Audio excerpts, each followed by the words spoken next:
இயேசுவில் எனது அன்பிற்குரியவர்களே, உங்களுக்கு என்னுடைய இதயம் கனிந்த வாழ்த்துக்கள். வணக்கம்.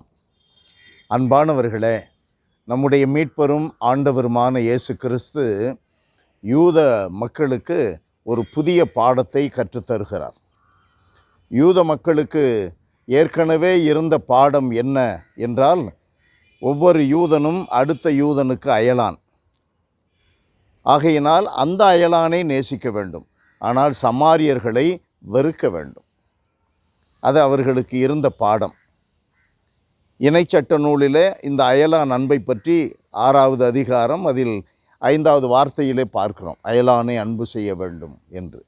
அவர்களுக்கு இந்த அர்த்தம் தருகிறது, யூதனை, உன் அருகில் இருக்கிற அடுத்து இருக்கிற யூதனை அன்பு செய், ஆனால் சமாரியனை அன்பு செய்யாதே, வெறுக்க வேண்டும். ஆனால் ஆண்டவர் இயேசு இன்றைக்கு அருமையான ஒரு கதையை சொல்லி இந்த பாடம் எடுக்கிறார். லூக்கா நற்செய்தி அதில் 10வது அதிகாரம் 25லிருந்து 37 வரை நல்ல சமாரியன் கதை.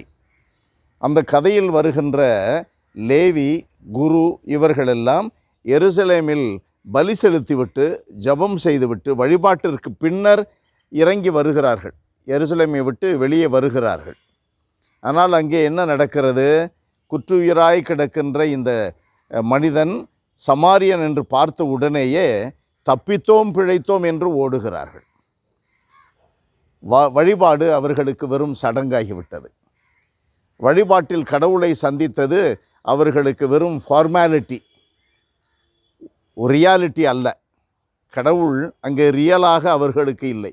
ரியலாக இருந்திருந்தால் கண்ணால் காணாத சகோதரனை அன்பு செய்கிறேன், கண்ணால் காணுகின்ற கடவுளை அன்பு செய்கிறேன் என்று சொல்லுகிறவர்கள் காணுகின்ற சகோதரனை அன்பு செய்யவில்லை என்றால் கடவுள் அன்பு இல்லை. அது வெறும் சடங்கு, வெறும் ஃபார்மாலிட்டி. அது நமக்கு மீட்பு தராது. ஆனால் ஆண்டவர் என்ன சொல்லுகிறார்? ஓசே புத்தகத்திலே 6வது அதிகாரம் 6வது வார்த்தை, இரக்கமும் நீதியும் முதன்மை பெறும். இரக்கமும் நீதியும் முதன்மை பெறும்.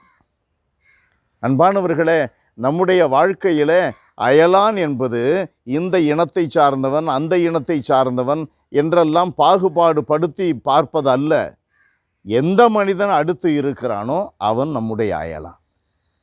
அவன் கருப்பாய் இருக்கலாம், சிவப்பாய் இருக்கலாம், இந்தியனாய் இருக்கலாம், வெளிநாட்டவனாய் இருக்கலாம், இந்துவாக இருக்கலாம், கிறிஸ்தவனாக இருக்கலாம், யாராகவும் இருக்கலாம். தேவையில் இருக்கின்ற மனிதன் நம்முடைய அயலான். நம்முடைய உதவி அவனுக்கு செல்ல வேண்டும். ஆகையினால் நம்முடைய மறைநூலிலே நாம் வாசிப்பது என்ன? ஆண்டவர் என்ன சொல்லுகிறார்? 5வது அதிகாரம் மத்தேயு நற்செய்தி அதில் 44, 45, பகைவர்களையும் கூட அன்பு செய்யுங்கள். அந்த அளவிற்கு அயலானை அன்பு செய்ய வேண்டும்.